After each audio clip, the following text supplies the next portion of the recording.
Good evening, folks. I'm Brent Holland from Night Fright. The 1960s started with great promise for change in the real world. The 60s gave birth to what I refer to as the Holy Trinity. The father, President John F. Kennedy, the son, Bobby Kennedy, and indeed the Holy Spirit, of course, Martin Luther King Jr. November 22nd, 1963 saw the first of the three fall to assassins' bullets. Then, only short 5 years later, we lost Martin. Only 3 months after that, Bobby was gone too. All assassinated. Sounds impossible, yet it did happen. But why? Were all the shots by lone crazed assassins, as the government would have us believe, or was there something darker, more sinister, lurking and waiting in the wings of power? Researcher Lisa Pease joins us tonight. She has researched all three assassinations and will be revealing some stunning revelations concerning information you need to know about all three assassinations. Tonight on Night Fright, we look at the commonality of all three assassinations. Tonight on Night Fright, we will look behind the scenes of the government official lone gunman explanations. Tonight on Night Fright, we will look at the truth about the JFK, Martin Luther King, and Bobby Kennedy assassinations. Tonight on Night Fright, Lisa Pease is here, and we're going to be discussing all three assassinations of the 60s. This is going to be a wild ride, folks. Strap in and hang on. Here we go.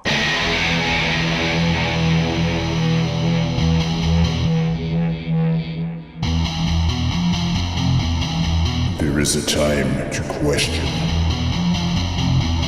There is a time for answers. There is a time to challenge. There is a time to speculate. There is a time for change. There is a time for truth.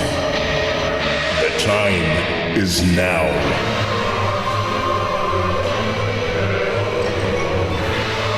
Welcome to Night Fright, your voice in the dark for paranormal and conspiracy radio.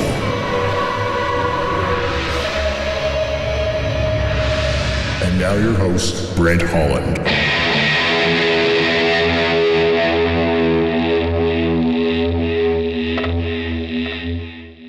And welcome to Night Fright. I'd like to welcome to Night Fright for the very first time on the phone from California, JFK author and researcher Lisa Pease. Hey, Lisa. Welcome to the show. I'm doing great. What's the temperature in California? Make us all jealous. 75 degrees. Oh, my God. Okay, listen, how big is your basement? Because we're all coming there to live. Yeah, not big enough. It's when I drove into the studio tonight, it was minus 21. Oh, I'm so sorry for you. I got close to that, though. I went to the inauguration, and it was really cold in D.C. Was it really? You went to the inauguration? I spent the night in the mall so I would have a good seat for the morning. Yeah, it was really cold. Try snow camping without the tent and the sleepy bag. You know? That was me. Can you tell us about that? Oh, sure, for a minute. When I got there, the police were kind of checking out the little crowd that had gathered at the front of the free area, behind the ticketed areas when we went. And there were maybe 100 people there when we got there. And I went with a woman I'd met in Wisconsin. I'd flown out to hear Obama speak because I knew this was a historic campaign. And I realized he was never coming to California because he had us in the bag. So I flew at the last minute to hear him speak and made friends with a woman in line and her son. And we agreed then if he won, we would go to the inauguration together. So we did. So, me, this other woman, and a little 10-year-old boy, we're huddled together there in the mall overnight. And all night, people just kept streaming in. And by morning, of course, it was totally packed. And we were near one of the jumbotrons, so we could see everything. And the crowd was the nicest. I mean, I've never felt safer in my life than I did sleeping outside in the mall in D.C., which normally would be like a death sentence. That is not a safe area normally. But everybody, no one got upset. No one complained about anything. It was just fantastic. So.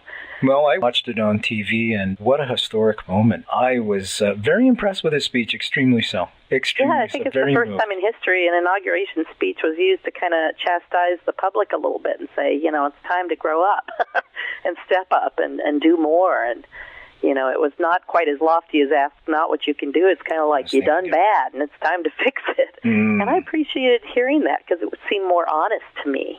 America is a wonderful country in a lot of ways, but America's made a lot of huge mistakes, and a lot of people are dying in the Middle East because of things that we did wrong, and that just pains me to no end. So I hope Obama can help turn that around, and I fear for him if he can. It's this double-edged sword. Because I fear very much that he will suffer the fates of these others if he walks in those footsteps. You know what I long for, and people are going to say, what a crazy guy. I long for the day that the press finally comes out and says, well, the honeymoon's over, Obama did something bad. Because then he'll stop being the black president and just be the president. And that color crap will be right behind and out the door, finally. Oh, I don't know what coverage you're watching, but it seems like that's already happened from here. Really, eh? Oh, yeah. Okay. Oh, yeah. We're Obama admits mistake. It was all over the news. So over the Tom Daschle thing. That thing, the tax thing. Okay. Yeah. Okay. So we'll see. Lisa Pease is here, folks. The name of this show is Night Fright. We're broadcasting on the internet. I was in Istanbul a few weeks ago, and you can hear us there. That's pretty cool. You can't get YouTube because it's censored in Turkey, unfortunately. Well, so there you go. Yeah. Hi, Turkey.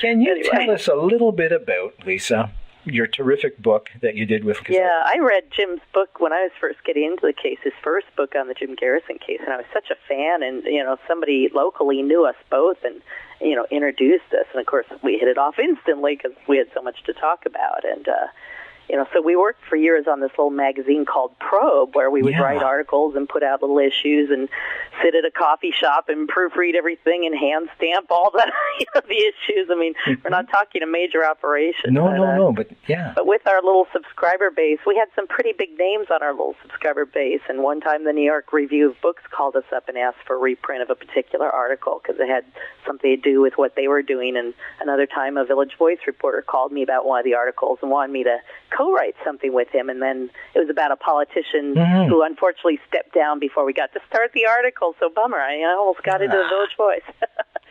But, after we closed up shop with the magazine, a publisher approached us and said he wanted to put our articles in book form, so that's how the book came about. And my goal when I joined up with Jim was to show how the past was super relevant to the present and how sometimes it's the same names, the same people, the same companies, the same groups of people, affecting politics today in almost a straight through line. And I'll give you a direct example. Sure. Dick Cheney, was involved in covering up the death of a mind control victim in the CIA. They had given LSD to this one man who had subsequently jumped out a window, and the CIA at first tried to say it was an accident. This was, Frank Olson, and but there's a document that surfaced years later that's got both Rumsfeld and Cheney on it. I didn't know talking about this, and it's like it's not. It's not history. It's not the past when it's still happening. Yeah, it continues, huh? So I just find that kind of stuff fascinating, and I was one of those people when all this talk was being blown up. Oh, Iraq has weapons of mass destruction. It just rang of propaganda to me, and I'd read a lot of propaganda studying the Kennedy assassination. It just had all the same echoes, and I'm like, this feels like a black operation trying to convince the public of something that isn't true. Well, let's jump into the JFK assassination right away. Probe magazine was set up, folks, to investigate or to report on primarily the three big assassinations, although Malcolm X was included, absolutely, without hesitation, but I thought we'd just focus on the three big ones, which is JFK, Martin Luther King Jr., and Bobby Kennedy. Now you have a book out called The Assassination. The Assassination. Which is available at Amazon.com, and you can also get it at their website, which is www.ctka.net, ctka.net. And I was wondering if you can tell us a little bit about the assassinations and just start off maybe with JFK, and then we'll move on to Martin and Bobby. Right. Well, JFK came into the presidency as kind of a cold warrior. He's pretty hawkish. He was very enamored of the CIA at the start because he liked the idea of a small group of covert operatives doing things, and taking out the bad guys, so to speak, in such a way that not a lot of people were killed. I mean, that's how these operations are always sold. We can do with, 10 people what it would use to take armies to do. That's the appeal, if you will, of covert operations. And unfortunately, Kennedy inherited this ongoing operation that had started under Eisenhower called the Bay of Pigs. And it was his quick introduction to the world of how covert operations really work. Because as history has shown, as we've learned from files that have been released over time, what Kennedy wasn't told was that no one expected the Bay of Pigs to succeed in the CIA. What they expected was that it would fail, and that Kennedy would then be forced to send in the Marines, basically, which were so conveniently stationed just offshore, waiting for a signal. Yes, and Kennedy had no idea that was the ultimate plan. He thought that was more of a backup plan if Castro, attacked and things got way out of control. It made sense to have some ships in the area. But the CIA had always kind of expected the operation to fail and figured they would escalate it into a full-out invasion of Cuba. And so, of course, when the first landing, was trounced by Castro's troops, that's kind of what the CIA did. They went back to Kennedy and said, this isn't working, we're going to need air cover. And Kennedy's like, at first he had authorized the air cover, but he also made clear, he's like, I don't want this to be a big American operation. You told me, and they had, that this would be a native uprising of Cubans throwing out Castro from within, and that we were just kind of lighting a fire that was already simmering there, which again wasn't true, but that's what he had been told. So anyway, the whole fiasco blew up. Thousands of anti-Castro Cubans, were killed, in just horrific circumstances. The CIA sent these guys to their death. Some in the CIA felt very bad about that, but most of them blamed Kennedy for not doing more to protect these people who they'd come to know and love. These were their operatives. And, Kennedy did take the blame, publicly, but, of course, privately, he let it be known that the CIA had some answering to do, and one of the first things he wanted was for Allen Dulles to step down. And Allen Dulles at the time was kind of the godfather of the CIA. He hadn't founded it. That had been, under the OSS. It had kind of evolved through 2 or 3 little agencies before it became the CIA. But once it became the CIA, Allen Dulles was the strongest figure in its early history. And he was very much a father figure to a lot of the operatives there. And all the top, covert operatives knew him personally. So when he was ousted, I think there was a lot of kind of personal, who does Kennedy think he is, getting rid of Allen Dulles? It's like, does he think he's the president? Because what the CIA had found was that they could kind of run the government from behind the scenes. They could set up policies and trigger operations without having to get presidential control. That's and right. the previous president, Eisenhower, was kind of happy not to know too much. He's like, get rid of Lumumba, but I don't want to know how it's done. Little things like that. And so they thought Kennedy would be the same because he was of the same class. He was kind of, from the upper class. He was a millionaire, not a billionaire, but, he was up there. And they thought that they could control him. And what they found is that Kennedy was actually a very kind of religious Catholic, and he didn't really believe in killing, and he wasn't too into private greed, and he really did want government to serve the greater good, and that really did kind of come as a shock to the people in the establishment. They really hadn't expected that, and Kennedy proved that over and over in a variety of operations. It started with the Bay of Pigs, but then, it happened in Laos. That was an ongoing war, a secret war that no one knew about, that we were bombing Laos when Kennedy took over, and he was kind of abhorred by that, and he found a way to kind of broker a neutrality there, so we didn't have a victory, but we didn't have a defeat. We just kind of declared a neutral situation and walked away. But of course, we were walking away right over into Vietnam. Yeah. And again, Kennedy thought, well, with covert operations, with small teams, we can quickly defeat the communists and then get the heck out. And of course, that didn't happen.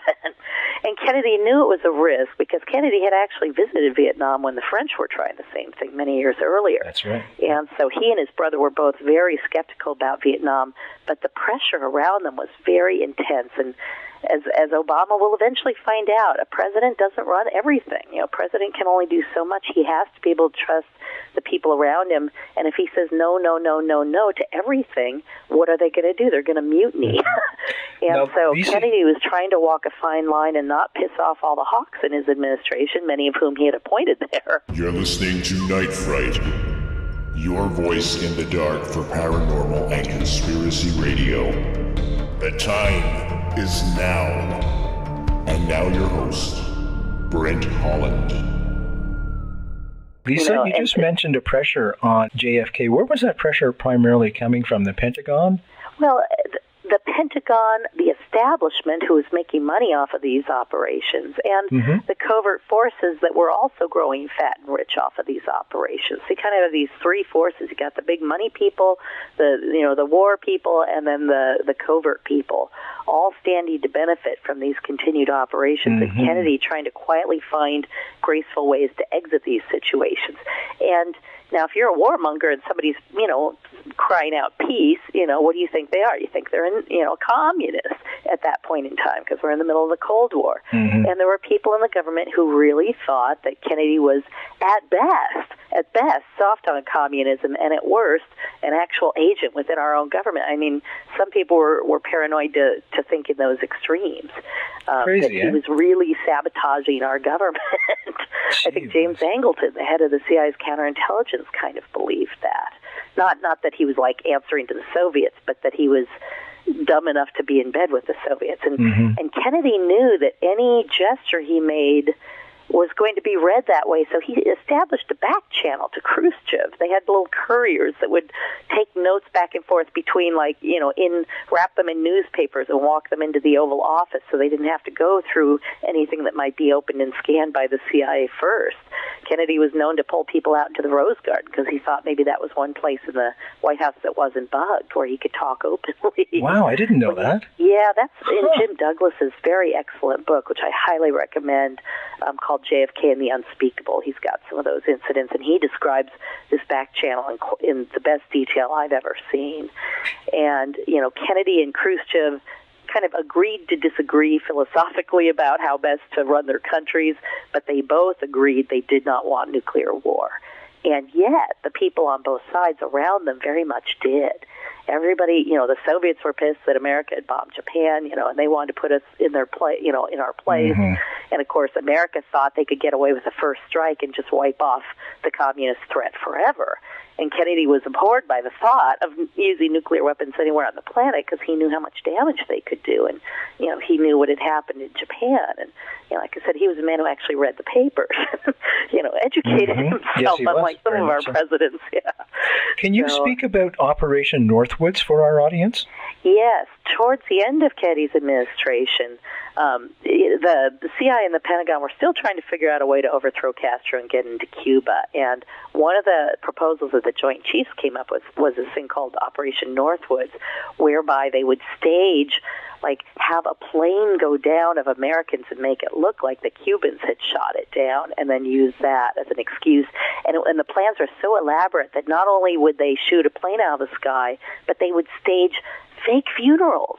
They would actually hire people to go and mourn and pretend to be the relatives of these people who had ostensibly been killed, because they didn't want to actually kill people if they didn't have to, but they figured they could fake the whole thing.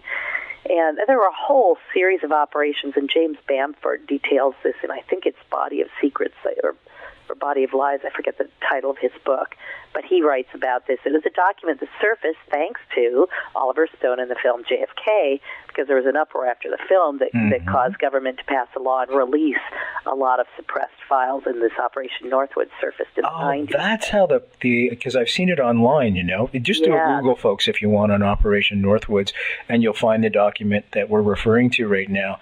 And I always wondered who dug that one up. Right. I don't know who passed it to Bamford or if he was looking through the files himself, but he was the one who kind of made it public first. And John Newman, one of the other really good researchers in the JFK case, who talked about that also. So Kennedy basically said no to all these people, and he said no to Operation Northwoods. And again, so here are all these people just straining at the leash, trying to go to war in Cuba, and Kennedy had kind of said no 3 times because the Bay of Pigs, he refused to escalate. And then during the Cuban Missile Crisis, everybody in the room during the tapes except Bobby was saying, we have to strike Cuba, we have to strike Cuba. And Bobby and John were, holding out saying, no, we got to find a way out of this that doesn't involve, bombing Cuba. Was McNamara involved in that too? He wanted to bomb Cuba? I didn't know that. I don't remember if he was in the room for those conversations. He must have been. I haven't read the transcripts recently, so I can only talk in general terms. It's been a while. But there was intense pressure, and so Kennedy resisted kind of a second time. And in fact, they found out that one of the CIA's top covert operators named Bill Harvey had actually sent in 10 teams of assassins to get Castro during the Cuban Missile Crisis. I mean, talk about you already have a sensitive situation. Why would you want to make it, 1,000 times worse? Because if they get found, there's no way to have any kind of rapprochement or agreement. You're really at the brink of nuclear war now. And when Bobby Kennedy found this out, he was livid, and he had, Harvey called into his office. He said, I'll give you 2 minutes to explain, and Harvey tried to blame it on the Pentagon. and Bobby's like, I already talked to the Pentagon. They don't know anything about this. And he insisted that the CIA fire Bill Harvey. And to show you how compliant and how obedient the CIA was, they didn't fire Harvey. They transferred him to Rome where they could hide him, from the Kennedys. But, the CIA did not take orders from Kennedy. He would tell them to do things, and they would do the opposite. He told them to shut down the anti-Castro Cuban operations when he found out they were trying to kill Castro. I mean, Kennedy really did try to shut those plots down. We have a lot of data on that now. And every time you hear somebody say, oh, no, Kennedy was the one who tried to kill Castro, you can always track it back to this one guy named Sam Halpern. And every source you ever find, if you backtrack those sources, it all goes to this guy. He was one of Helm's right-handed henchmen, and it would be just like him to make this up to help discredit Kennedy. So I've never believed that, because all the evidence except for that one guy points in the other direction. And Bobby Kennedy used to lament to friends. He's like, people, he hated it when they said he tried to kill Castro, because he goes, I'm the one who saved his life. I'm the one who turned the plots off. And I even found an article where one of his friends had been told by Bobby Kennedy that Bobby Kennedy got something in writing from the CIA, saying they were turning the plots off. But we know now, long after the Kennedys are dead, they never turned the plots off. They were trying to kill, Castro right up till the day, Kennedy was assassinated for years after. And for years after, that's right. Yeah. So, again, the question is, did the president control the CIA, or did the CIA control the president? And I think in the Kennedy years, it was a bit of a standoff, and the CIA wasn't used to that, because in the past, and in the very recent, past, they're able to present a certain kind of intelligence. The president believes it and acts on it. Kennedy, after the Bay of Pigs, never trusted the CIA. In fact, he set up the DIA, the Defense Intelligence Agency, with the express goal of moving these wild, unaccountable covert operations out of CIA and into the military command structure, so that they'd have to be vetted, and they'd have to have a much more formal structure to them, and it couldn't just be anybody running around with their own little bag of funds doing his own private operation, which is what the CIA was, and to some degree probably still is, because that's never been changed. But Kennedy tried to change that, and I think for all these reasons and many more that it would take me, much longer to go into, I think that's why he was killed. That he was trying to change a system that was incredibly resistant to the changes that he wanted, and they saw Kennedy as the barrier to them, to their survival. I mean, it was a bit of a survival thing for the CIA, because they saw their funds and operations being drained away into this whole other operation, and they didn't like that. And interestingly enough, though, when they did set up the DIA, they did manage to get one of their own, Lucien Koning, in at DIA in Vietnam, and Lucien Koning worked with one of Kennedy's appointees, Henry Cabot Lodge, who had been a political rival, and there was Kennedy, like Obama, trying to be bipartisan, trying to bring this guy into his camp in the hopes that he would not be disloyal, but in fact Lodge was working against Kennedy's instructions. Kennedy asked him, make a deal with Diem, talk to Diem. Lodge refused until it was almost too late. He finally got Lodge, he finally met with Diem, And DM said, look, I will agree to what Kennedy's asking for. He just has to work with me on the timeline.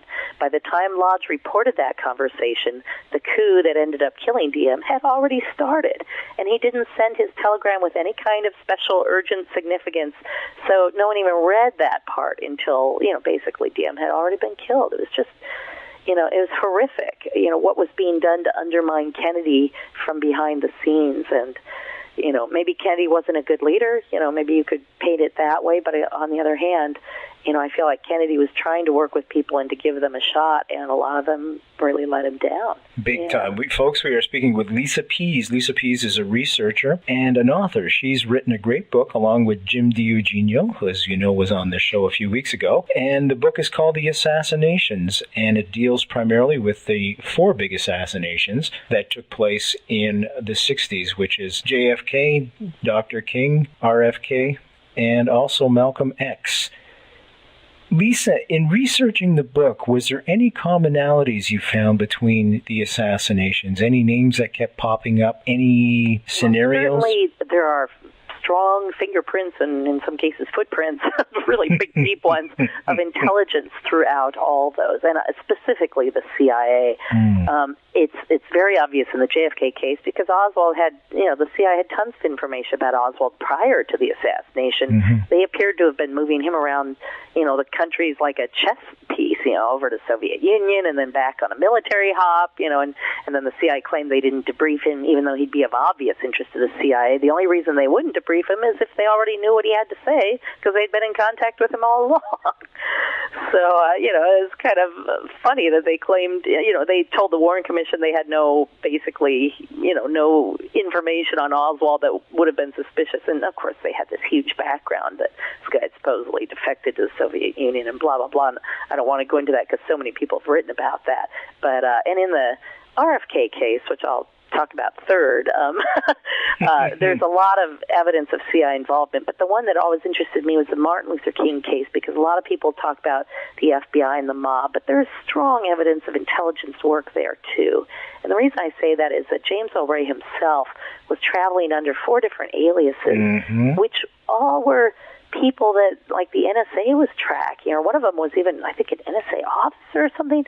There's some connection there, and again, it's been a while since I've looked at it.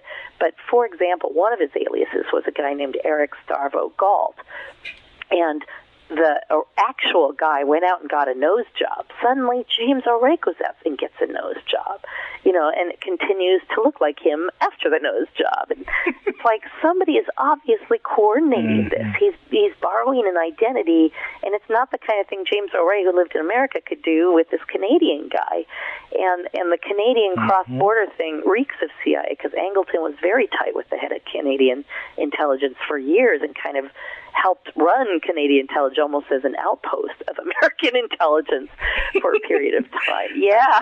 For folks that don't know, James Earl Ray was supposedly the assassin of Martin Luther King. And during his escape, he came to Toronto. We crossed the border at Toronto. Now, he had a passport and alias all set up. Now, who the heck could have done that besides intelligence?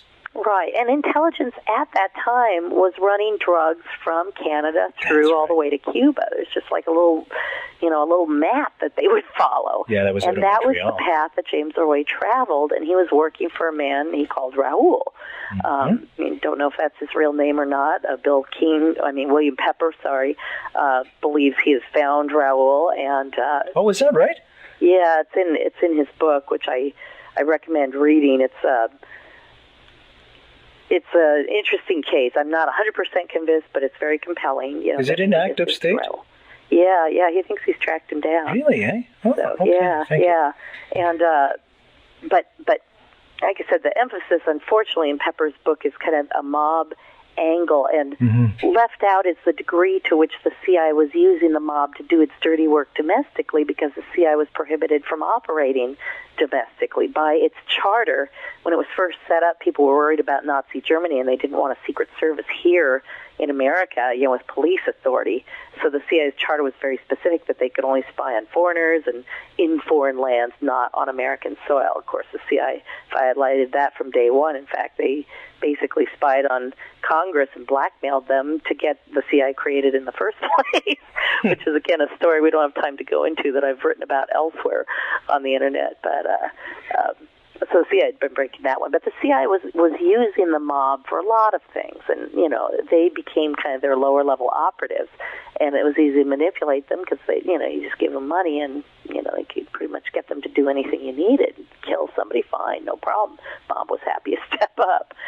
So, very incestuous relationship there. And so I always feel the CIA angle in the Martin Luther King case is probably there to be developed, and I've never had time to go into it to the depth that I would like.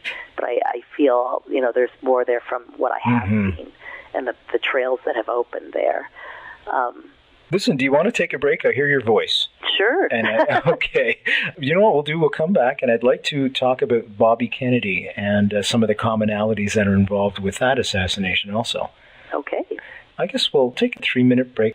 We are speaking with Lisa Pease. Lisa Pease, of course, is a JFK, Martin Luther King, RFK, and Malcolm X researcher. She's got a great book called The Assassinations, and that's available at her website, which is www.ctka.net, www.ctka.net, or Amazon.com or Amazon.ca if you want to go and get it there. Great book. Written with Jim DiEugenio, who was on the show a few weeks ago.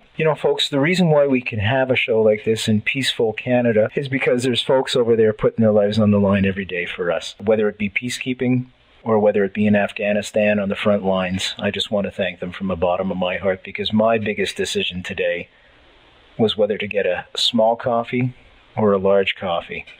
And that's due specifically because of them. This song is called CFB Kandahar. We'll be back in a couple of minutes.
Night Fright, your voice in the dark for paranormal and conspiracy radio. The time is now. And now your host, Brent Holland. And we are back, and I am pleased to welcome back Lisa Pease. Lisa Pease is a researcher, author, great book called The Assassinations, available at Amazon.com, Amazon.ca, or at their website. And I say they because Jim DiEugenio co-wrote the book, and it's a great website. You got to go there because there's a lot of stuff there, a lot of stuff happening. www.ctka.net, www.ctka.net. And we're talking about the three major assassinations that took place in the 60s. JFK, Dr. King, and Bobby Kennedy. And just before the break, I said we would come back and talk about Bobby Kennedy. And Lisa, I was wondering if we could do that now. Sure. Great. How's the voice? That was fine. Okay. If you need to take a break at any point, no problem. Oh, thanks. You just let me know. Just getting over a cold for your audience, but yeah, I'm fine. Okay. First of all, a lot of people don't know about the RFK case, that it even was a conspiracy. A lot of people think that was cut and dried. Everybody in the pantry saw Sirhan fire a gun, therefore no conspiracy. But what they don't know, because you weren't really told, is that there were at least 12 bullets in the pantry. And we know this for a fact because the LAPD listed 8. 7 were retrieved right out of people, because not only was RFK shot twice, or he was shot 4 times with 2 bullets that stayed in him that were retrieved from his body, but 5 other people were wounded, and a bullet was retrieved from each of them. So 7 bullets retrieved from 6 people, and then they had one ceiling tile they said had 3 holes in it, and to explain the holes they said, well, a bullet went up into the ceiling, hit something, and bounced back down out, and went into one of the other victims, but they still had that darn extra hole, right? So one had to go there and stay there. The magic bullet revisited. Yeah, let's not even go into how many magic. I call him the barn buster. What is that flying barnstorming bullets? I like that. That's doing loop-de-loops in the air if you follow this one. But let's just assume the LAPD is correct. They have a crazy scenario that actually has many more holes and points of entry than I've made it sound, but they managed to squeeze it down to 8. Let's just say that's all exactly the way they said it is. There are still 4 more bullets in the pantry, and we know this because the FBI photographed the bullet holes where the bullets had lodged in the wood. The Kennedy had walked in through a swinging door, and there were 2 holes in the left of that door frame and 2 other holes in the center of that door frame. And these are photographed and carefully labeled bullet holes by the FBI. And this was very upsetting to the LAPD. They even wrote the FBI in later years saying, if you had said probable bullet holes or possible bullet holes, we'd be off the hook. But since he said bullet holes, if you stand by that, we kind of have to reopen the investigation. And the FBI just kind of ignored that request and never really answered, because they're in a damned if they do, damned if they don't situation. And there's a whole nother story I wish I had time to go into about why the FBI was so involved in covering up all 3 cases. And I think it had everything to do with the fact that James Angleton at CIA was holding a blackmail photo of Hoover in a homosexual sex act. I've heard about that. Yes. Is there any credibility to that, do you feel? Absolutely. Is that right, eh? Absolutely. It explains so much of everything. It explains an entire chunk of history, and I find the people credible on this point. One of them is Gordon Novell, who's a pretty wild character, has been known to tell a few tall tales, but he's not the only source of this. There's another guy who was a former OSS officer who was very credible, and both of them claim to have seen the photos. And in Gordon's case, he was actually told to go tell Hoover he had seen the photo. And Gordon has a funny story about going up to Hoover in a restaurant in New Orleans and Hoover almost choking on his food. And, it's just like something Gordon would do, to be honest. And just like Hoover to have that reaction. Well, we have to put it in the context of those days. Here in Canada, boys marry boys and girls marry girls and whatever. Yeah. We have those rights. But in the States, and especially in those days... The 60s, yeah. Holy cow. Oh, everybody was in the closet. Yeah, verboten completely. Oh, yeah. And so... Anyway, I think that's why the FBI was so complacent. They did a lot of good digging, and a lot of their files, show much more knowledge than they ever said publicly. But anyway, so obviously we got a problem because Sirhan's gun could only hold 8 bullets, and there's at least 12 bullets in the pantry, so at least one other person was shooting, no matter how you slice it.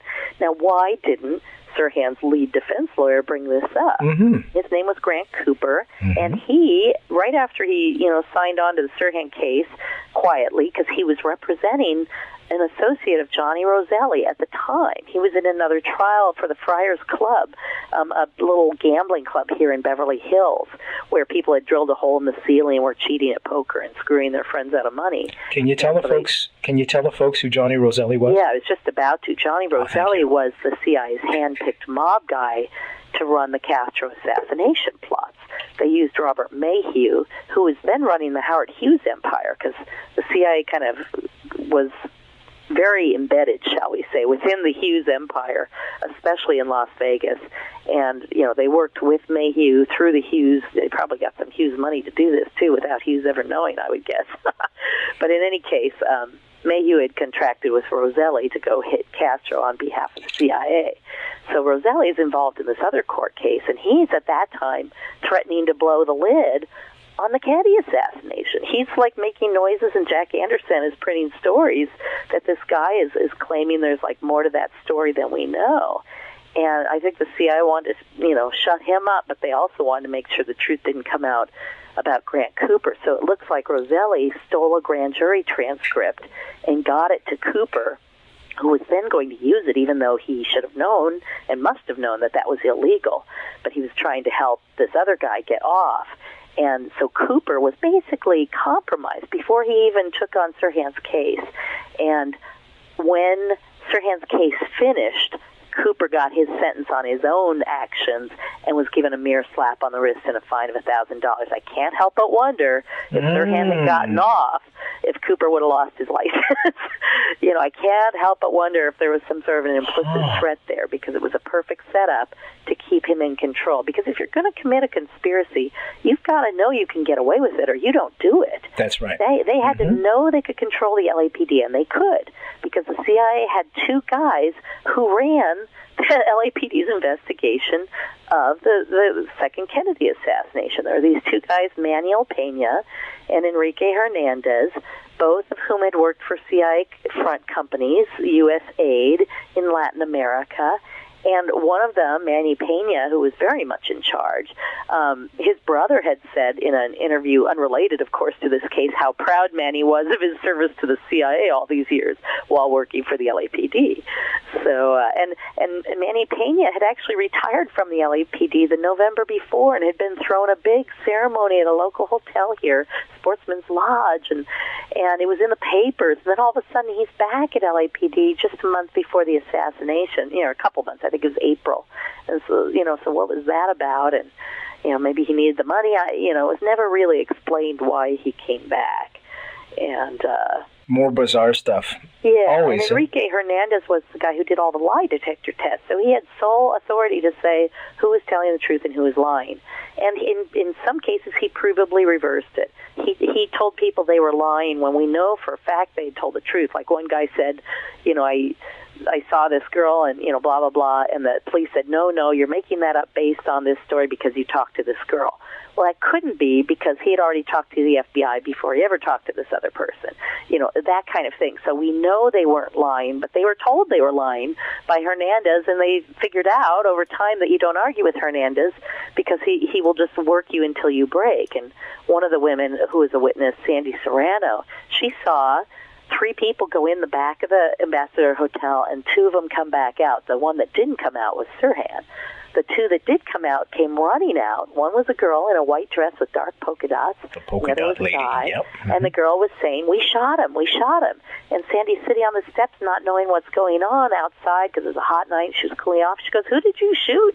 And she said, we shot Kennedy, and kept running. And Sandy Serrano, of course, then panicked. It's like, oh, my God, did somebody really shoot Kennedy? And she tried to find out, and, it took her a little while to find out that's what had happened. But meanwhile, in the pantry, another witness, Vincent DiPiero, had seen a girl in a white dress with dark polka dots flirting with Sirhan and almost holding him. He said it was as if she was holding him until right before he stepped forward to shoot. And, so and I have about 20 reports in my files of different people who saw this girl with a Sirhan-like character throughout the hotel that night. They stood out because in the campaign, everybody was kind of upscale, and they were all dressed for a party, and they were kind of in ratty clothes, and they had everybody said they had a weird attitude, like they weren't part of the party. If you go to something and everybody's happy except three people, those three people stand out, and these three people were not happy. And, so it appears that some people were possibly, with Sirhan or manipulating Sirhan. And again, I don't have all the time to go into the evidence, but there's a lot of evidence that Sirhan was in a hypnotic state. That's right. In the pantry. And if he was, that raises a question, was he guilty at all? Because as it turns out, Sirhan's gun could not have fired the shots that killed Kennedy. So it's possible Sirhan never killed anyone that night. Whether he even fired bullets is in question, because there's some good evidence he might have even been firing blanks. And there is a third suspect for a gunman. There's the only person who was in the position to kill Kennedy was a guard standing immediately to Kennedy's right. Security guard. Kennedy was shot behind the right ear at a distance of not more than an inch. He was shot 4 times, each time from a distance of 1 to 3 inches, but the headshot was like 1 inch. And Sirhan's gun muzzle, and the police asked specifically where was the gun muzzle, and almost all the witnesses said 2 to 3 feet away. The only person who said it was point blank later explained what she meant by point blank and said 2 to 3 feet.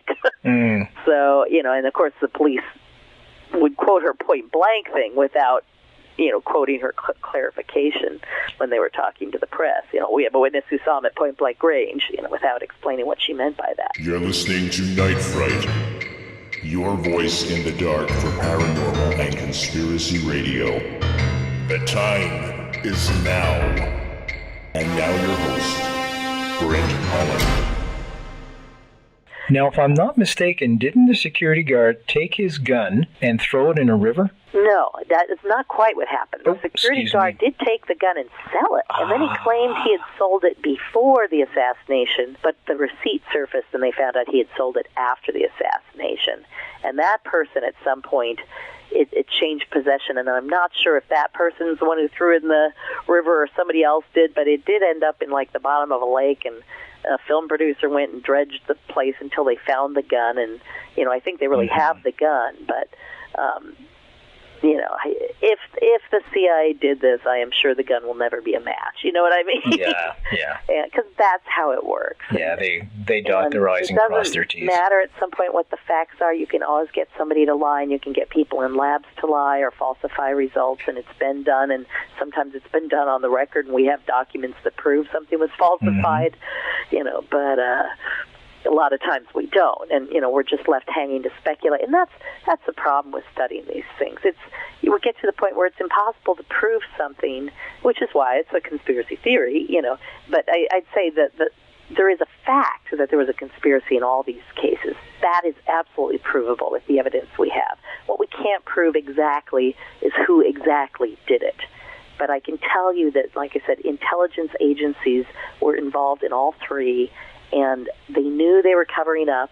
They knew that they were conspiracies, is what I'm trying to say. Okay. And they were covering up deliberately, and that much, I believe, is provable. As to who was masterminding it, I could guess and I could speculate, and I have, but that's not the point. The point is there really were conspiracies, and it was my research in this that led me, also, it was actually my research in why the media was so dishonest. I had worked on a presidential campaign in 92. I'd worked on Jerry Brown's campaign when he was running against the Clintons. Oh, I didn't know that.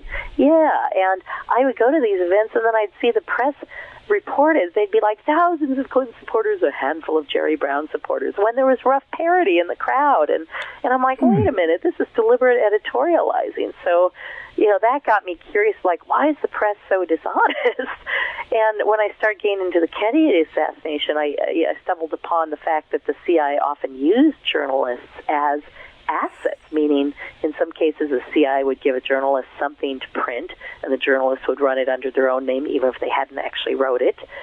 In other cases, the CIA just put a reporter on staff who wasn't even really a reporter. He was mostly an agent, and the paper would give him some minor assignments, but make sure he was free to do his actual spying and what he was really trying to do. And the relationship between the CIA and the press was detailed in depth and at length by Carl Bernstein of the famous Woodward and Bernstein team of Watergate. And Carl Bernstein wrote an article that is online. If you go to carlbernstein.com, and you look at his link for magazine articles, the top one is the CIA and the media, and I think it should be required reading for everybody on this planet, because until people understand how the media is manipulated, they will never be able to read the paper correctly, because you can't take it at face value. You have to wonder what's in it for somebody if this is true. That's the question I start to ask now when I read something. It's like, who benefits if this story is true? And by asking those kinds of questions, you get a better sense of whether something is probably a true story or could very well be propaganda. And like I said, that's what set off my alarm bells on the rush to the Iraq War. I'm like, this doesn't make any sense. This sounds like the CIA is trying to get us into war. And, it may not have been the CIA, but people with control of the media were definitely pushing stories that when you looked at them fell apart, on face value. And yet, no one was looking deeper and finding out what was really going on. And of course, that's why, if the CIA was behind these cases, it makes sense that 45 years later, we still don't have the truth in the mainstream media. It wouldn't make sense that we wouldn't have the truth if the CIA isn't in the media, and if the CIA wasn't involved, and if it really was a low-level mob hit. I believe that would have come out, because those stories usually do. We read about murders all the time. It seems only when it's, something where the government is involved do we not get to the bottom of this. And most people don't know in the 30s there was a plot to overthrow FDR. And Congress actually enlisted it. Yeah. Oh, please do tell us that one. The bankers had hired this, front man who tried to enlist General Smedley Butler, one of the most famous Marines of all time, who had, just been a hero to everyone. And they wanted him to lead the, American Legion and try and get the vets to support him. And then they were going to install their own kind of undersecretary to FDR and force FDR out, and they wanted him there as like military support. And he learned this over time, because no one came up and said, we're going to overthrow FDR. That's not how somebody proposes you get involved in a coup. It was kind of a long way before he realized where this was all going. And he led them along so that he could gather the evidence, and he also put a reporter on the story so it wouldn't be just his word. And then when they had enough data, they went to Congress, and when Congress investigated and started to find out it was all true, they shut down the investigation. Because all the people whose names were coming up were the people who paid their campaigns. What are they going to do? Bite the hand that feeds? So it's, if people think that you can expose a crime and get to the bottom of it, in a country like this, not necessarily. It is possible to get away with something forever in this country, and which is why these things happen. And I do feel that by studying these cases and exposing them more, you make it harder for the next group to get away with it, which is why I talk about it all the time. I want to keep Obama alive, so I think it's important for people to understand the mechanism of conspiracy and cover-up and how easy it is, and kind of what to be vigilant for, what to watch out for, and certainly what to look for in investigation. We should be passing laws that, don't allow police records to be kept secret for so long. We only know what we know about the Robert Kennedy case, mostly from the LAPD's files, which were suppressed for 20 years. So by the time we got access to the files, a lot of the witnesses had died or couldn't remember, the names and, information were long out of their head. And if that had been released 2 or 3 years later, there could have been a lot of independent citizens looking into it in much more depth. When I found this microfilm, I stumbled upon it at the library. I didn't know it was there. I was looking for something else, and all of a sudden I'm like, wait a minute. Those are those suppressed files. I wonder what's in them. And, I just plopped in. It was 20 reels of microfilm, so I just picked one out at random. I didn't start at 1, because that's usually the boring stuff. I think I started at reel 5 or something. And all of a sudden, I'm reading about a second suspect arrested at the Ambassador Hotel the night Sirhan was arrested. I'm like, wait a minute. Somebody else was apprehended, too? and there was a guy named Michael Wayne who was seen running from the pantry, and several people thought he had a gun. And he was tackled by a security guard and handcuffed and interviewed by the LAPD and later brought back for a lie detector. And then when he told the truth about something on the lie detector, the LAPD lied for him. They asked him, were you running to get a phone? Because that was his cover story. And he said, and it's very clear on the tape, no. And they don't follow up, and they write his answer down as yes. Oh, my. And again, you wouldn't know that if you didn't actually listen to the tape. If you only read the transcript, you'd say, well, that's what he said, and they said it was true on the lie detector. But I actually listened to some of the tapes of people being interviewed, and I'm like, wow, that's a pretty stunning thing. That's not an accident. That's a big one. The police were either so blind because they were so certain it was Sirhan. I mean, that's the easiest spin I could put on it. But more likely, they were part of the plot of the cover-up, that was their job to make sure that no other leads were, revealed. They didn't have to know what the plot was. All they had to know was to keep it on Sirhan. Unbelievable. Yeah. And I always say to people, too, I said, when we lost Bobby, we ended up with Nixon. Yeah. You know what I mean? And Reagan and George Bush, both times. Yeah. 3 times if you want. 40 years of despair, if you ask me. I was not a fan of the Clintons either, or Jimmy Carter particularly, so it's been a long dry spell for me. I feel like, this is the first time in my entire life that my candidate, right from the primaries, made it all the way through the presidency, so that's why I had to be there. It was not just history because it was the first black man. It's history because it was the first time my vote mattered. I got the guy I wanted. It's kind of shocking he got in when you think of it. Yeah, but not when you saw the armies. In fact, I knew he was going to win the weekend before. I went to the volunteer headquarters. I'd been away for a couple of weekends with other things. And when I walked in, I saw just people, covering every inch of open floor space, and 3 people sitting on a desk, while 4th was at a chair at the desk. I'm like, oh my God, if this scene is playing out in all these volunteer headquarters, we are so going to win this thing. And I think that's what the other side realized too, is I really do think the elections were jerry-rigged in 2000 and 2004. Whether it was enough to swing the election, who knows? But I think there was some hanky-panky, and I think this time it's kind of like, why bother? Obama's going to win it. So I think they just couldn't. I think there would have been riots in the streets if he hadn't, especially with his lead opening up there in the last few days. Best thing that's happened to the world in a long, long time. Yes, well, I having studied these cases, I really do feel like we're bridging the gap. Like, Obama is kind of the continuation of where we would have been if the Kennedys hadn't been killed, and if Martin Luther King hadn't been killed. I feel like we're finally picking up after 40 years of tragedy, really. And which isn't to say that nothing good happened in that time, but still, a lot of evil has gone out into the world in the name of the United States, and I'm really hoping we can put it into that. Obama really has that CAMELOT feel to him, doesn't he? Yeah, I'm almost afraid to say that because I don't want anything to happen to him, and I think he is a bit naive, and he's going to have a big education in who really runs the country, and then we'll see how he does and whether he caves in or whether he holds firm, and I think he will hold firm, and I hope it doesn't get him killed, That's my big fear. Now, if you were President Obama, what would be the first thing you would do? If it was me, I'd just go and find out about JFK, MLK, and RFK right away. Yeah, well... Do you think we'll get disclosure with him?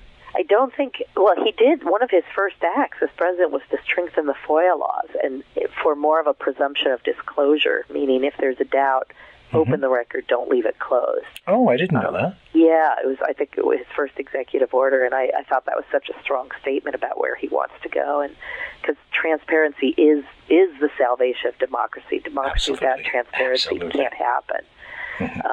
Whether I don't, with the economy and the shambles it is, I don't see any point in even trying to reopen. If I were president, I wouldn't even try and reopen the Kennedy case or, go after any more files. It's just not as critical as what's going on in the planet right now economically. But I'd sure want to open the the salary records of all the top employees, at all these companies.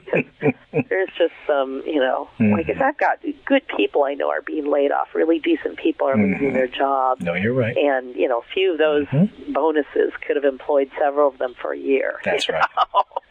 So there's definite imbalance in society, and I'm hoping this shines a big, broad spotlight on it, and that the system self-corrects. We'll see. We'll be back.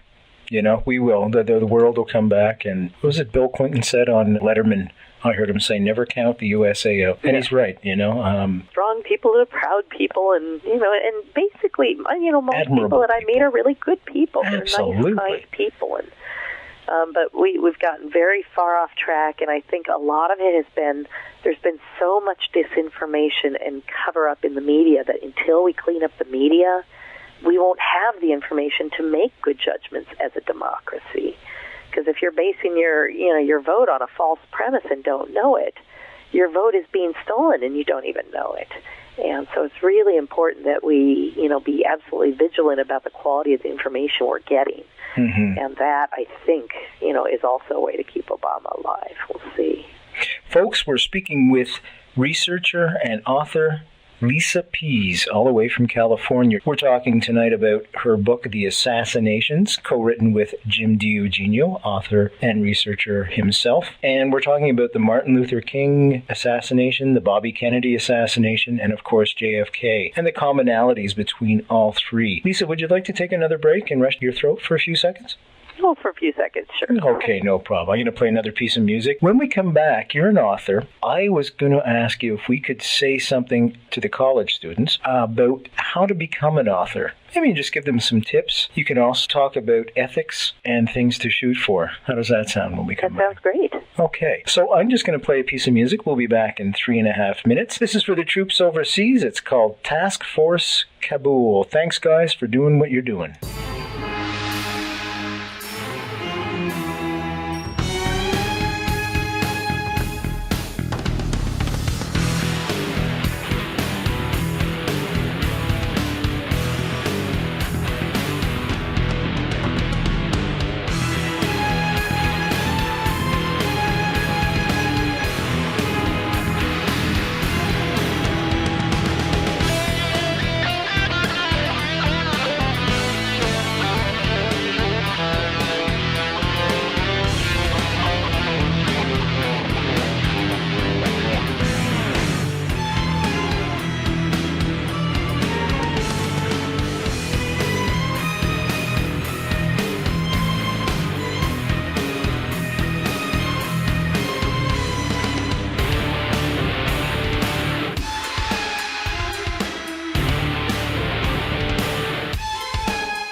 Listening to Night Fright, your voice in the dark for paranormal and conspiracy radio.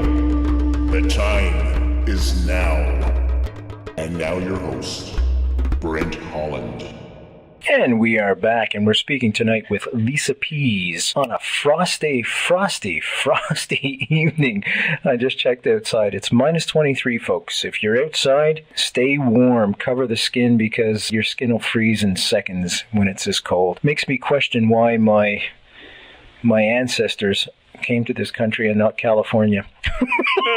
What the hell were they thinking, Lisa? You poor thing. I'm never leaving California. I love it here. Show off. Sorry. I mentioned that basement thing, did I? Yeah. Okay. We don't have basements. I live in an apartment. Damn. You have a spare room? Couch? No. Not rich. We're speaking with Lisa Pease, and Lisa Pease is a researcher. She's got a terrific book out with co-author Jim DiEugenio. The book is called The Assassinations, and it's available on their website, which is www.ctka.net. And you can also pick it up at Amazon.com or, of course, Amazon.ca. And again, it's called The Assassinations, and it deals with the four major assassinations in the 60s. JFK, Malcolm X, who we haven't touched on yet, and also Martin Luther King and Bobby Kennedy. And to a certain degree, the three big ones, as I call them, had that Obama feel to them also. They had that CAMELOT feel. They were very, very strong individuals, and in the 60s we were really lucky to have them for the short period that we were blessed with them. Just before the break, I'd asked Lisa, for those of you that are aspiring to be writers, Lisa's a terrific writer. You are. And Jim also. Jim's terrific too. I just want to commend you on your great book, but also on your morality, your high ethic quality that you put into the book. And I was wondering if you could say a few words to these students that are listening right now. They're aspiring to become writers. Wow, thanks. By morality, I assume you mean that honesty. We're very careful to distinguish fact from theory. Bingo. Because a lot of authors don't do that, and I think that's absolutely critical, especially if you're going to write about something that you can't prove, like, a conspiracy theory, where you have to be so careful to say, this part is fact and it's documentable, this part is speculation based on the fact. It's okay to speculate, but you must be clear. You can't speculate and then call it the truth. I could say, the CIA killed Kennedy. That's my speculation, but I can say there was a conspiracy, and that's fact. And, it's hard, you'll find, especially when you're talking, it's harder to be clear, but when you're writing, you must be clear about that. And you must do your homework, and by that I mean, a lot of people, they'll read one or two books, and they agree with each other, and they think that's enough, and they're done. If there's 6 books on that subject, you should read all 6. If there's, 500, you can't do it. But you need to, look and see which are the sources most referenced, those you probably need to read. But don't limit yourself to that, because often I have found that 5 books will say one thing all the same way, but the 6th book will say it differently, and the 6th book will have better evidence, and they can better support their case for why they're different. And I go, wow, those first 5 are wrong, the 6th one is true. And I think a lot of people are afraid to say that because they're like, 5 against 1, I don't want to go against the grain. But if the evidence is there, you've got to be honest with the evidence. And, that's it. I feel some authors aren't entirely honest with the evidence. I think they go to the safe or the publicly agreed to way instead of sticking with absolutely where the facts point. Because the facts point to pretty scary places, and sometimes people don't want to go there, but that's where the facts are pointing. It is important to pay attention to grammar. It's funny, I was reading something that somebody else had written the other day. It was like a thriller script, and right near the end, in some big action scene, he had a viscous dog instead of vicious dog. And all of a sudden, I was in this fairyland with this dog made out of water, and it took me right out of the scene. So it's like, spelling matters, grammar matters. It derails the entire experience if you have something wrong. But, a viscous dog, that's just a wonderful thing, isn't it?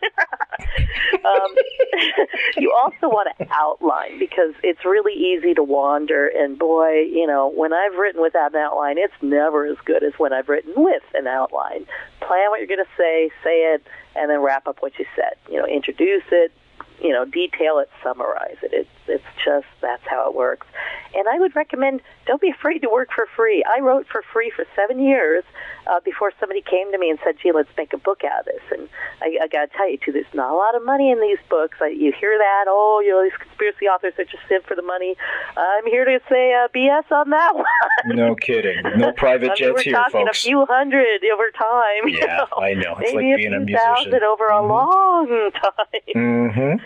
So very little. I'm not doing it for the money, and you can't be either. You need to do it for the passion. I have a passionate concern about these cases, and that's right. That the truth really does matter, and that the truth really will set us free, and that's why I do what I do. If you aren't passionate about it, please don't go there. It'll take much more time than you'll be willing to give to it. I gave 15 years of my life to the study of this, and I don't regret it, but I do want to give the next 15 years to other topics. But I also, I have to say it's been incredibly rewarding. I have met the most interesting people on the planet through my study of these cases, because other people who are aware and open and paying attention beyond the surface level are the best people there are, and those are the people I want to hold hands with and protect the world with, and I am just so grateful that I stumbled into this. I mean, it was just kind of a fluke that I even got involved in any of this, but once I did, I saw that, this stuff does inform our present. George Orwell wrote, "Who controls the past controls who controls the past controls the future. Who controls the present controls the past." And what he's basically saying is there are people in the present who are rewriting history in order to point us toward a particular future. And it's very important we watch out for that. I found a great quote from a CIA operative saying, most people have no idea how much of history has been rewritten by the CIA. Oh, man. Yeah, and so, there's a lot of stuff we take for granted that we shouldn't. And, so my advice to writers is question everything, and just because you read it in 3 books in a row doesn't mean it's true. You just might not have found the fact that makes it not true yet. But you have to go with what you have. Obviously, if you haven't found a reason to doubt it, don't continue to doubt. If you have a suspicion, see if you can prove it. If you can't, you've got to let it go and move on. It's funny you say question everything. That is something I have instilled in my nephews from the time they were able to comprehend things like that, and they're both in McGill now. And I've told both in McGill University. Yeah, McGill is a place where the CIA spent a lot of money on behavioral research. I know, the Allen Memorial. Exactly. Yeah, I was mentioning that to William Law was on, and we were talking about MK Ultra. It wasn't William Law. Forgive me, my mind's a blank. He writes about the RFK case. I used to walk by that all the time on my way up the hill to McGill, and it's a creepy place. It really is. Did you ever see Silence of the Lambs? Why, was it filmed there? It could have been. It could have been. It's really got a bad vibe, It's kind of like the Munsters house with a cloud over it and all at the storm. God. Oh, yeah, it's a creepy. It just got a bad vibe. That's interesting. Yeah, it's very... My family once took a trip to Hawaii, and all of us had a really bad vibe in this one spot, but none of us told each other for like 2 years. And I was the first one who brought it up, and everybody else was like, "Oh, I felt the same way." Some places really do have that weird energy. Yeah, it's strange, isn't it? It was very strange, and I was just literally afraid to even talk about it. It felt so evil, Yeah. So, anyway. Okay. So thank you for that. Sure. Be responsible as a writer, be journalistically responsible. Lisa, do you derive your whole living off of being an author, or? No, although my day job, as I would call it, is heavily involves writing and editing. So in a way, yes, but I would love to be just you ever think about writing teaching? as an independent author all the time. And I'm not there yet, but I'm working on it. I'm also an aspiring screenwriter, and I won a contest out here in Los Angeles, and Fantastic. I have a script that a producer read just last night and liked and talking to me about. So you never know. It has nothing to do with the assassination of the 60s. It's actually about Nikola Tesla, who's another fascinating character from history who I feel has been much ignored to our detriment. So I'm going to have you back on. We're going to talk exclusively about Nicholas. How's that?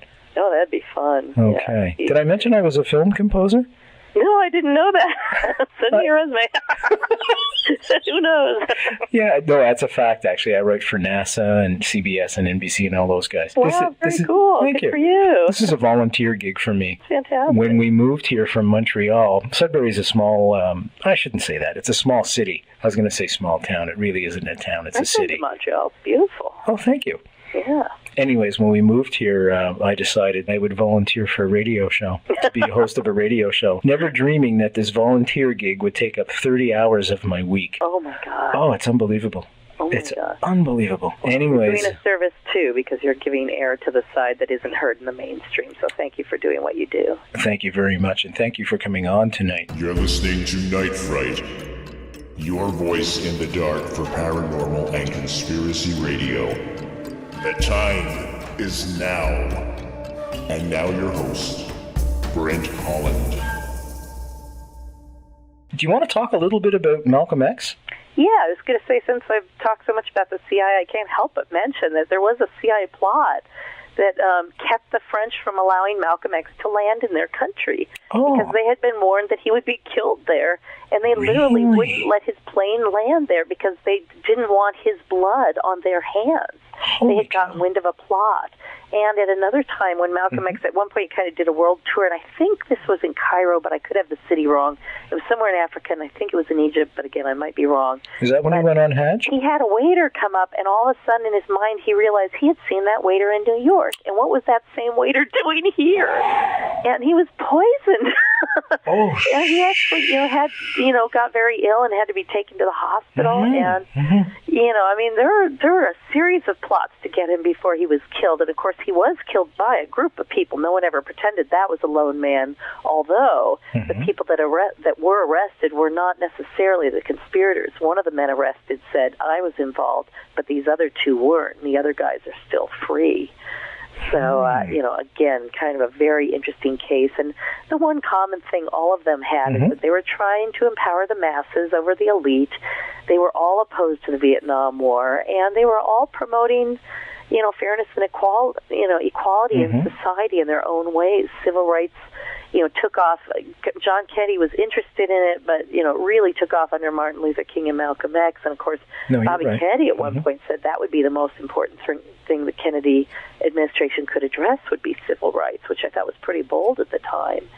And, there are always people who will want to keep you down.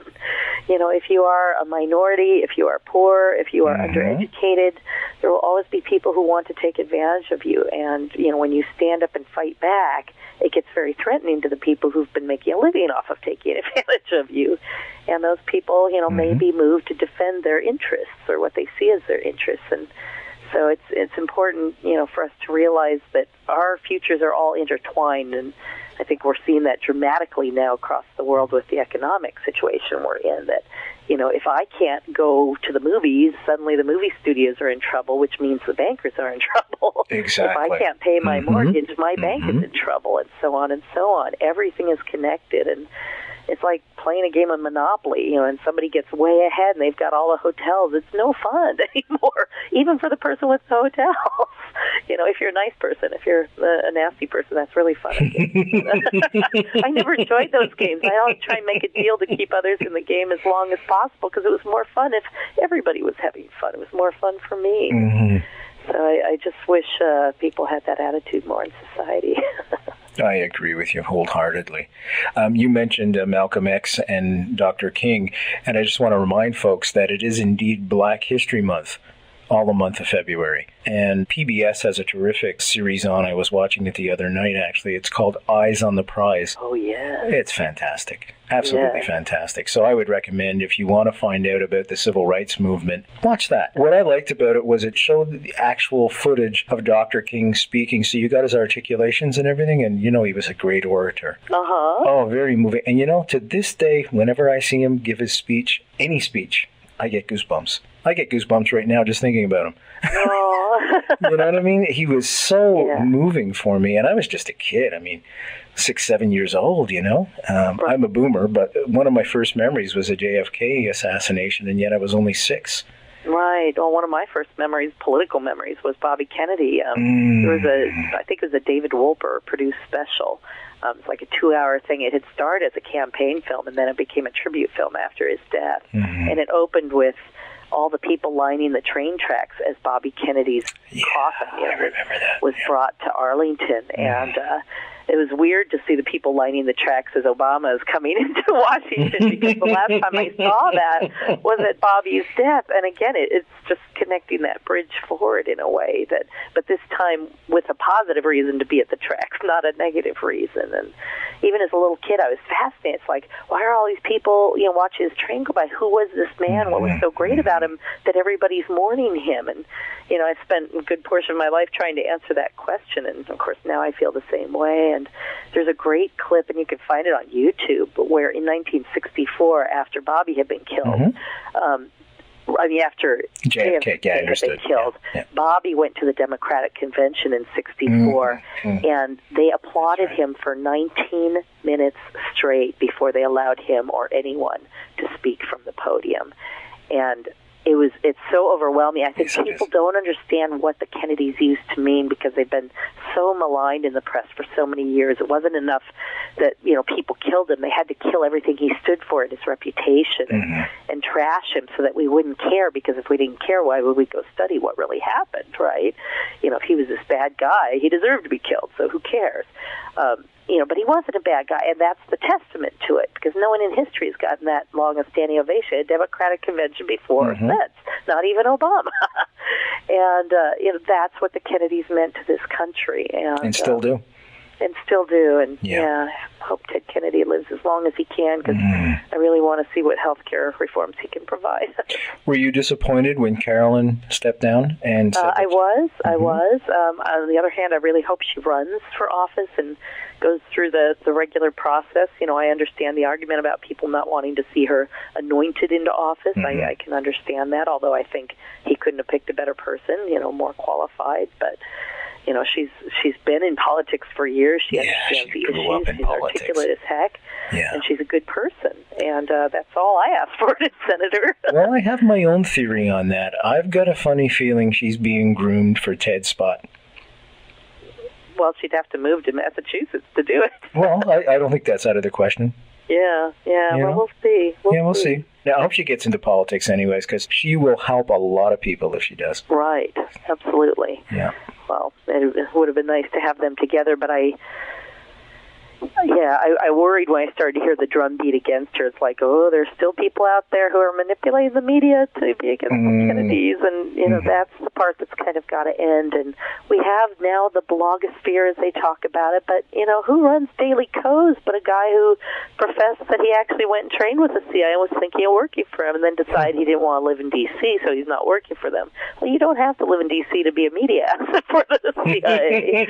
Come on. Do you think we're idiots here?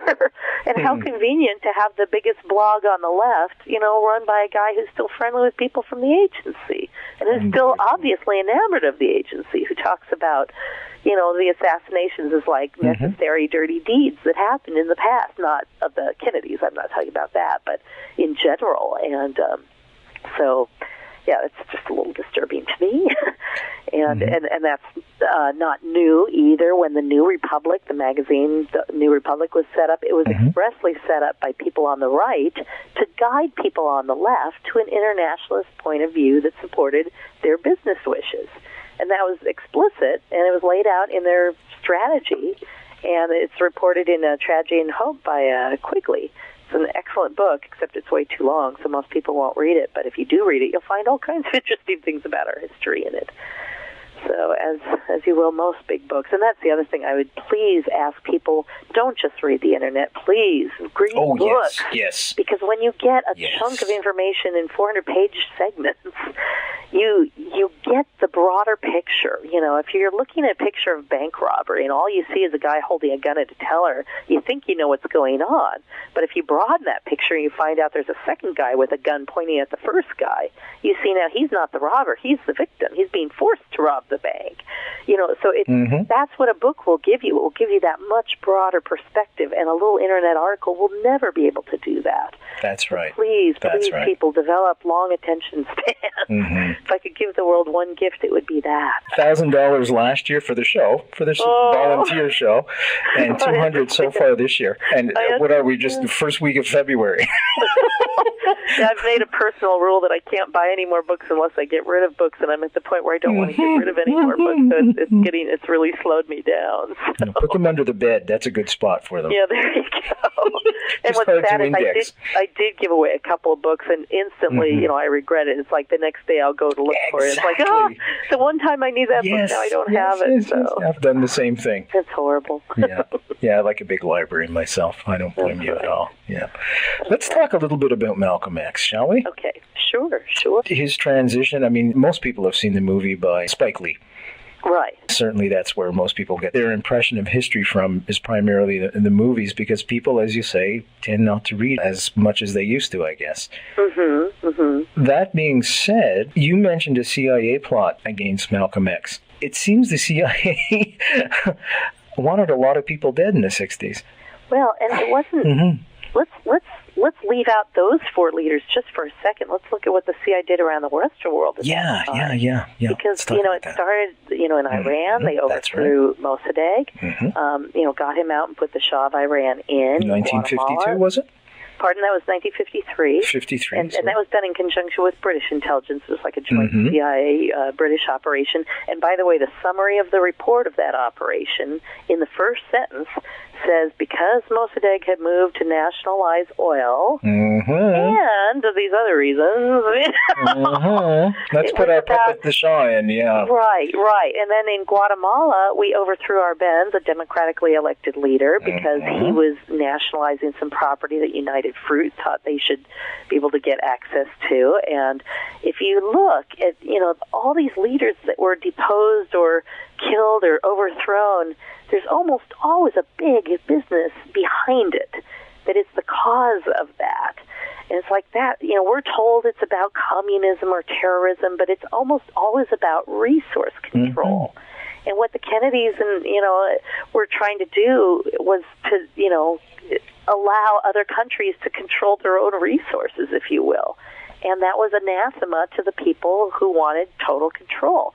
And what Malcolm X was doing is he was trying to help Africa find its feet and gain control of its resources. So he was a threat in the same way. I think, if I recall, Malcolm X had even protested to the United Nations and was asking the United Nations to kind of intercede on behalf of, Africa against the United States, so he instantly then became an enemy of, those people who wanted to be able to take advantage of the resources. I wrote an article at the New York Times the other day. I wrote the writer of a series of articles on the Congo, because I'm like, you're talking about this out of context. Don't forget, it was our fault that, Congo's in the state it's in because we put Mobutu in power there for like 30 years by killing off Lumumba and bringing Mobutu to power. And he practically invented a form of kleptocracy that ran that country, stealing from the public and giving to the private for years. And that's led to all kinds of grief in that nation and people killing each other openly because, the quality of life became so bad that life itself became cheap and people killing each other was no big deal. And it's just a horrific situation, but America played a huge role in helping bring that situation about. And again, it's because Congo sits atop huge, rich mineral resources. Oil isn't the only thing we fight wars over. There's all kinds of substances on the planet. That's right. No, you're right. Kosovo. We made this big point about going to Kosovo, but it was a key pipeline route that we needed to bring natural gas, from the Baltic region into Europe. I mean, there are always other reasons beyond the stated ones for why we go to war somewhere. And this is something Smedley Butler, the man I talked about, in the FDR coup, he used to say. He had a speech where he'd say, war is a racket. And there's a guy in recent years, John Perkins, who wrote a book, Confessions of an Economic Hitman, who said, first we try and, strangle the company. We make loans that we know they can't repay, and then we use that to extract things from them, resources, military bases, access. And then if they don't comply, he said, then we send in the jackals. and he said, by that I mean the CIA's assassins. And if that doesn't work, if that doesn't turn the country around, then we send in the military. And think about Iraq, because that just happened.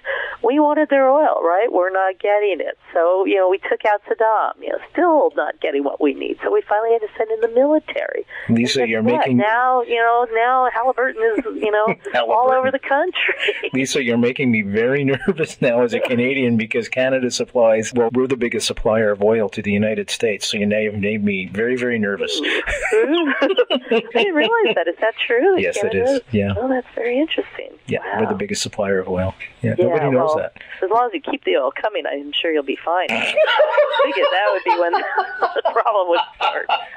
Oh, my gosh. To say nothing of our natural resource of water, fresh water. Gosh. Listen, how do you guys feel about snow? We could export that, no problem. Yeah, really. I wish you could export snow melt. There is a lot of talk about how water is the next oil that, we all want more that we're going to have access to in the years to come. And that's a really frightening thought. Do you know Peter Dale Scott? Oh, I do, sure. Oh, okay. He was up in Sudbury in August with Professor Donald Scott, was giving a lecture. He was talking about the CIA and drugs and how it shifted from Southeast Asia, and then it shifted to South America. Oh, sorry, South America, Southeast Asia, and now it's over in Afghanistan. And he was saying that is a big part of the resource that you had just mentioned before. They want to protect that resource, that funding. Right, and again, it started, in World War II. Where do you get untraceable funds, through illegal drug deals? This is a great way to get the funds for your operations. And there was a reporter here in California, Gary Webb, who wrote a story about how the CIA was using drug running in Los Angeles to raise money for its Contra effort in Nicaragua, and Salvador. And by writing this big expose, Gary Webb really took the CIA to task and exposed kind of a whole network.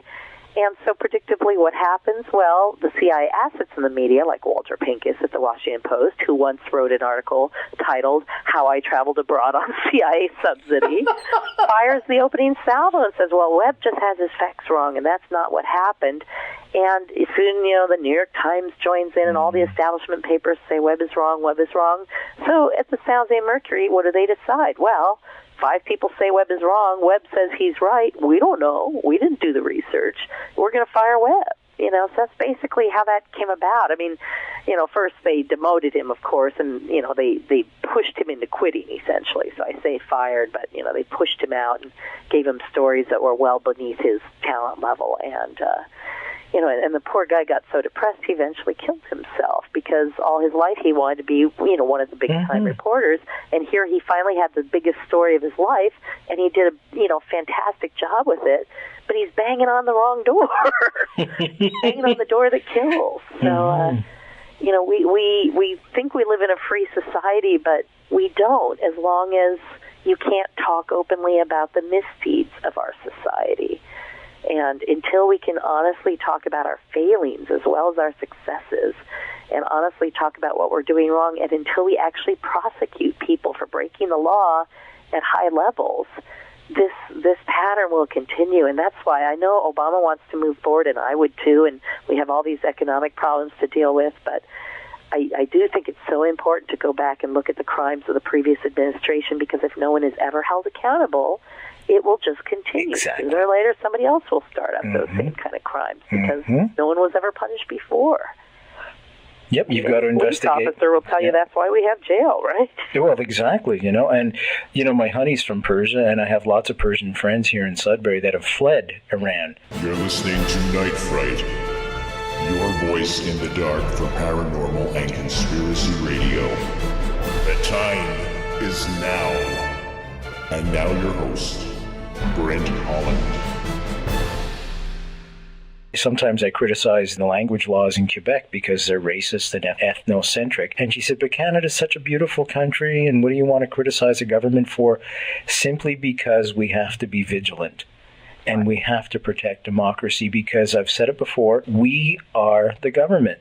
The government responds to us. Not us to the government. You're the parents, not the children of our government. I love that. That's perfect. Can I use that? Yes, please. Thank you very much. As often as possible. Yeah, and that's why I thought Obama's call to us was really good. It was, like I said, it was like, grow up, take responsibility. This is your government, and you need to be involved if you want it to be better. Exactly. And that's true. A call to action. And again, I think that's what the forces fear, and that's what, both Malcolm X and King symbolized. They could bring these huge crowds together. They got people doing things and making change. So it was incredibly threatening to the powers that be, because these were power centers they didn't control. This was a media beyond, like they had their own internal networks for getting the word out that they could not sabotage. And, so in the end, they had to behead the leadership, is how I see it. And if you look at it... I agree with you. Yeah, imagine in the 80s if Reagan had been killed and George Bush Sr. had been killed and Colin Powell had been killed. Would the right have survived? Newt Gingrich, if you took out like 4 leaders of the right in that period of time, there would be no one to take their place. And it wasn't even just removing the leaders. It was also a strong message to the left that if you stick your head out in that direction at all, it will be chopped off. And I think that explains why the next 2 Democrats in office were very moderate Southern centrists.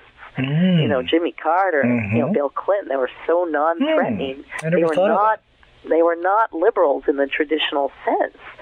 And I think, like I said, the Democratic Party had gotten the message that if you go there, bad things will happen. And so they'd been cowed into this, what I would call a far-right position for our party, which was, I even felt a little to the right of center in the country at times. Because I think when you talk to people about the issues, they're a lot more to the left than they realize they are, because the media doesn't paint it that way. Lisa, you mentioned Reagan. And we all know there was an attempt on his life. Do you feel that was part and parcel? It was very soon after he'd been elected, so he hadn't really done anything yet. Who was his vice president? George Bush Sr. What was George Bush Sr.'s former role? Head of the CIA. He was a known quantity. Reagan was the unknown quantity. I don't think George Bush himself would have been involved in such a plot. That would be stretching it, I think. But it wouldn't surprise me in the least if there were people who desperately wanted to put George Bush in that position. And that's, by the way, why I terribly feared Hillary Clinton being Obama's vice president. I didn't think the Clintons would try to kill him, but I wouldn't put it past some of her supporters. Say, only he were gone, she'd be our president. And that thought terrified me, So I was so glad that didn't happen. Yeah, that's a very good point, to think of it in those terms. Yeah, there's some interesting, weird facts. I looked into the Reagan assassination just briefly at one point, and there were weird things like there were more shots fired. There was only 1 or 2 shots fired before he was in the car, and yet he had more wounds in him than could have been fired by the time he was in the car. Oh, so, you're kidding. But again, this was just one book, a long time ago, and just little weird facts jumped out. And the man's life was similar to Sirhan's in the sense that he'd been a smart student and he had a lot of friends, and then all of a sudden something in his background changed, and suddenly he was this loner and, seemed to have cash, but didn't know where it was coming from, and, just these kind of weird things. And again, I'd only point your students in that direction and say, look, there might be something there. I don't know. I really never had time to look into it myself. And, the same thing with the John Lennon shooting. There seemed to be some weird parallels there, too. But again, just one of those cases I never had time to look into. But there is an excellent book on that assassin that asked that question was Mark David Chapman a mind control victim? And he might have been. I truly don't know. I want to point to Patty Hearst and that whole thing. Good point. Peerdale Scott, who you mentioned, spoke at a conference that was about the assassinations of the 60s this last November, and he mentioned that the man who had trained the controller of Patty Hearst, so kind of the grandfather of the controller of Patty Hearst, had himself been a CIA agent. Oh, man. Peerdale Scott learned this because the man applied to teach at Berkeley, and the dean of Berkeley knew that Peerdale Scott knew a lot about Vietnam, and he had all these Vietnam companies and stuff on his resume, so you had Peerdale Scott look at it. He goes, well, those are CIA fronts. Holy this guy's clearly a CIA guy. And only later found out, that was the guy involved in the like I said, the ultimate training, if you will, of Patty Hearst, one person removed. That's pretty dang interesting, isn't it? Wow. Because I couldn't help but wonder, as I was studying the assassinations of the 60s, Patty Hearst was ostensibly kidnapped by this group called the Symbionese Liberation Army. There's no country called Symbia, right? So Symbionese is totally made up. It's this weird fictitious name. And it was at a time where the left had gained a lot of support from the upper classes. A lot of people got upset over the Vietnam War and, were protesting, and great films were being made. We got 3 Days of the Condor, questioning, whether there was a CIA within the CIA. We got The Parallax View, which was kind of looking at the Kennedy assassinations in a little obtuse angle. It's an excellent film. I recommend everybody run out and see it. As it's a form that's obviously based on some actual research into those cases, even though they've then fictionalized it, but it's clearly inspired by actual events. And executive action. So it was a way to split the elite from the anti-war movement by kidnapping the daughter of a rich person. And suddenly, it's like changing the point of view, if you will. And again, that's speculation. I have no idea if that's what happened. I have no idea if that was a whole CIA operation from start to finish. But in retrospect, knowing what I know now, it makes a lot more sense than that a group of individuals formed and just did this on their own. Well, there's a bunch of coincidences again. And if you look at all of the assassinations, the coincidences are insurmountable. It's incredible, the amount of coincidences that go on. Oh, sure. And where does coincidence end and conspiracy take over? Right. Yeah, Oswald just happened to... Don't even get me started yet. Yeah, really. Long conversation. Oh, my. Yeah, read our book. There's so much information. I didn't write the book in that it's a collection of essays, some by me, many by other people. Jim wrote some of them. Peter Dale Scott wrote for a magazine, but he's not in the book, I don't believe. But a lot of good authors are. Bill Davy is in there. Jim Douglas wrote some of the articles that are in the book. John Newman contributed articles. I mean, we just got like the cream of the crop contributing to this book. And each article is of a consumable length, so although the book itself is long, it's not like you have to sit and read it cover to cover. You can jump around if you want. But I think it's inevitable that if you see the actual facts of the case, you can't help but notice all the parallels between these cases, that going in, the cover-up appears to have been planned with the conspiracy, that the cover-up was no accident in each case. It's so clearly controlled right from the start. And in the Martin Luther King case, just as an example, there's a bag with a gun in it dropped 10 minutes before Martin Luther King is killed. and the gun that supposedly killed King comes out of that bag, This is what we are told, is that bag had the gun that shot King, and yet the store owner whose front it was dropped in front of said no, that happened quite a bit earlier where the bag was dropped. And yeah, maybe the guy is wrong, but maybe he's not. If somebody's setting up the crime scene, of course you do it in advance. You don't have time after the fact. Well, you have to do it before the fact, especially if you want to get away. Right, because after the fact you're as far from that scene as you can possibly be. So. And I believe there was another witness besides the store owner, but again, I'd have to go back and check the facts on that.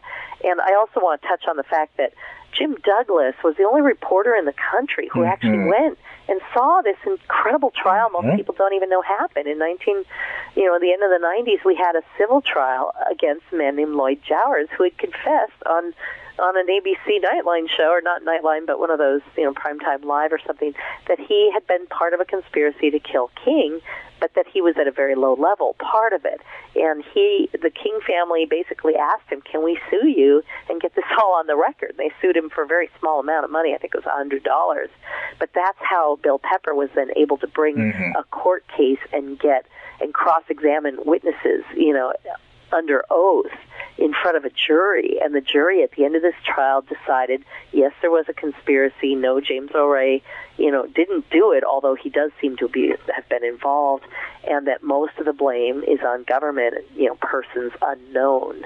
But they did fault the government for being involved directly in the murder of Martin Luther King based on the evidence.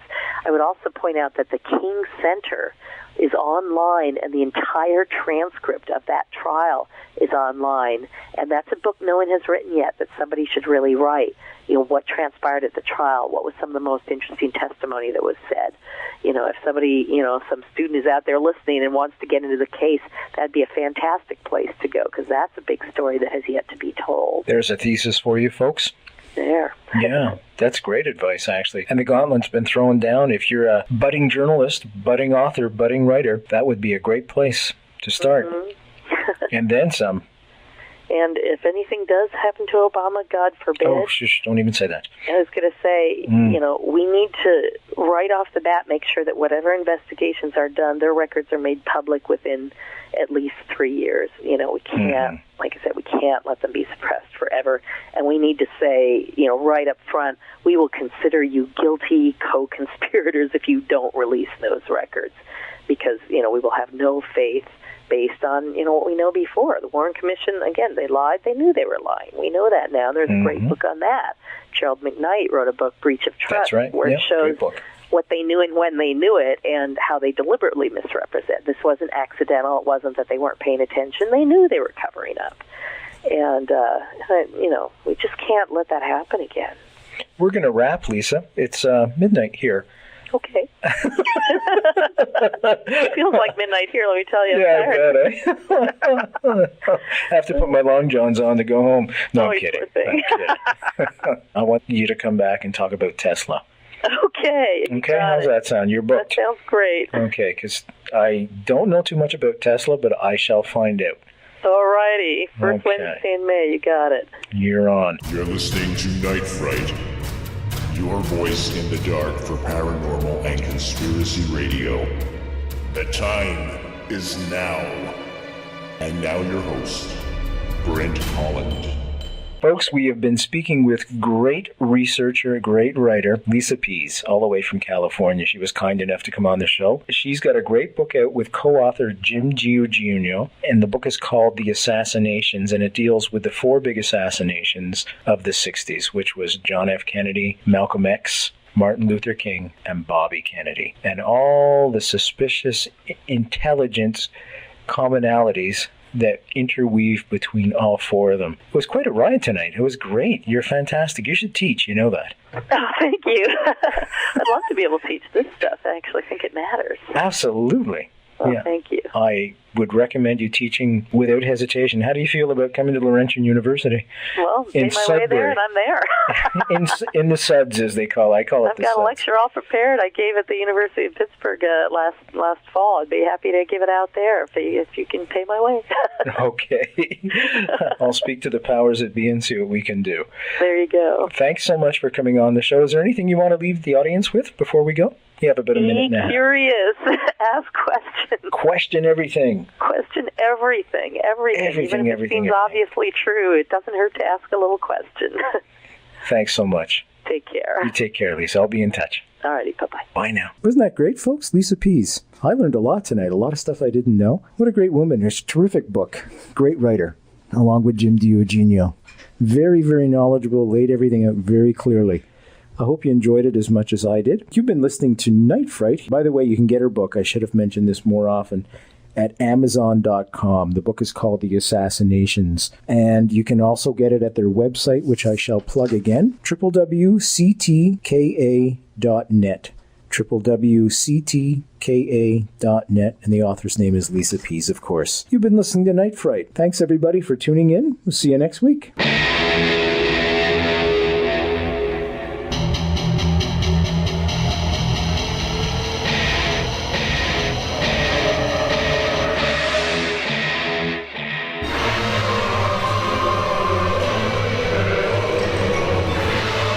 You're listening to Night Fright, and your host, Brent Holland. The time is now. Your voice in the dark for paranormal and conspiracy radio.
Aujourd'hui, je vis les conséquences de mes ennuis.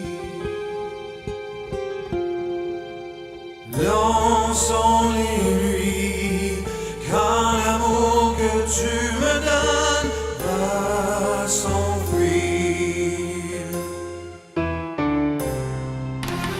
Aujourd'hui, je vis les conséquences de mes ennuis.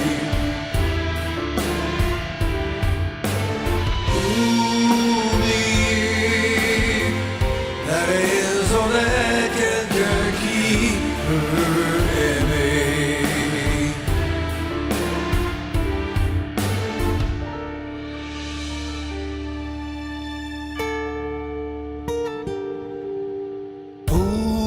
Aujourd'hui, je vis les conséquences de mes ennuis.